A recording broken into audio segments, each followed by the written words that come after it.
Assalamualaikum warahmatullahi wabarakatuh. Perkenalkan, nama saya Rian Irwansyah Pasaribu. Saya mahasiswa Islam Negeri Sumatera Utara dari Fakultas Ekonomi Syariah jurusan Akuntansi Syariah 1D. Pada kesempatan kali ini saya ingin mencoba untuk meresensi sebuah buku yang dikarang oleh Imam Manakhil Al-Qatan yang berjudul Mabahithu fi Ulumil Quran, yang artinya pembahasan tentang ilmu-ilmu Al-Quran. Pada bukunya, Imam Manakhil Al-Qatan pertama-tama menjelaskan tentang definisi Al-Quran itu sendiri. Yang definisinya itu ialah sebuah mukjizat Islam yang kekal dan mukjizatnya selalu diperkuat oleh kemajuan ilmu pengetahuan. Ia diturunkan Allah Subhanahu wa taala kepada Rasulullah Muhammad sallallahu alaihi wasallam untuk mengeluarkan manusia dari suasana yang gelap menuju yang terang, serta membimbing mereka ke jalan yang lurus. Pada bukunya, setelah menjelaskan tentang definisi Al-Quran, Imam Manakhil Al-Qatan menerangkan tentang wahyu. Yang dimaksud dengan wahyu ialah sebuah amanat dari Tuhan kepada orang-orang terpilihnya, yaitu Nabi dan Rasul. Lalu ia menjelaskan pula tentang Makki dan Madani. Yang dimaksud dengan Makki dan Madani ialah surah-surah yang termasuk daripada surah Makkiyah, surah Makki dan Madani.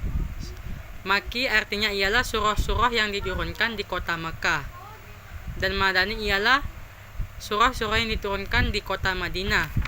Ataupun bisa disebut juga Makki ialah surah yang diturunkan sebelum hijrahnya Nabi Muhammad SAW, dan Madani ialah surah-surah dalam Al-Quran yang diturunkan sesudah hijrahnya Nabi Muhammad SAW.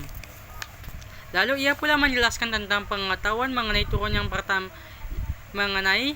yang turun pertama dan terakhir dalam Al-Quran.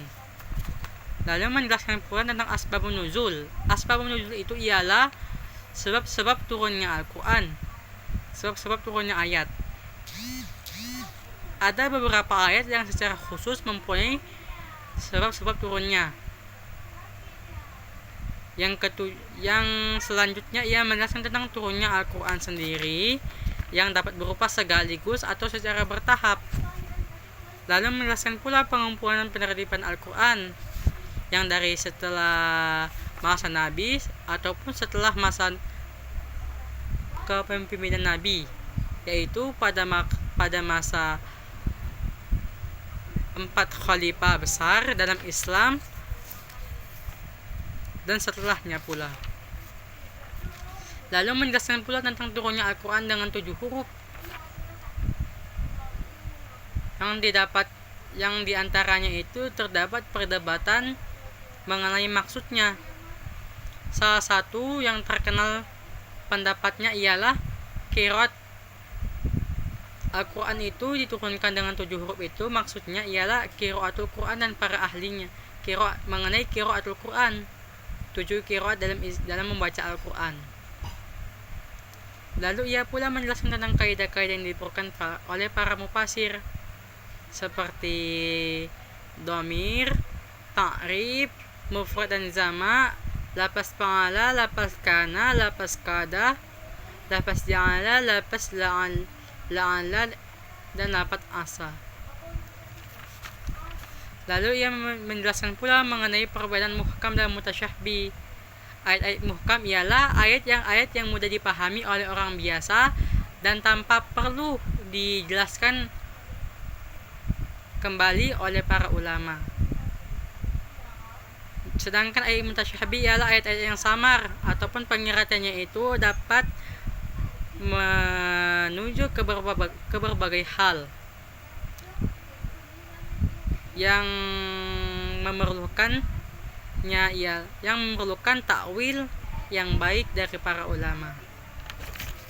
Lalu ia pula menjelaskan tentang qasam-qasam Al-Quran, sumpah-sumpah dalam Al-Quran, menjelaskan pula tentang kisah-kisah Al-Quran yang dapat berupa kisah-kisah nyata yang terjadi pada masa lalu ataupun kisah-kisah yang akan terjadi pada waktu yang akan datang. Lalu ia pula menjelaskan tentang tafsir dan ta'wil.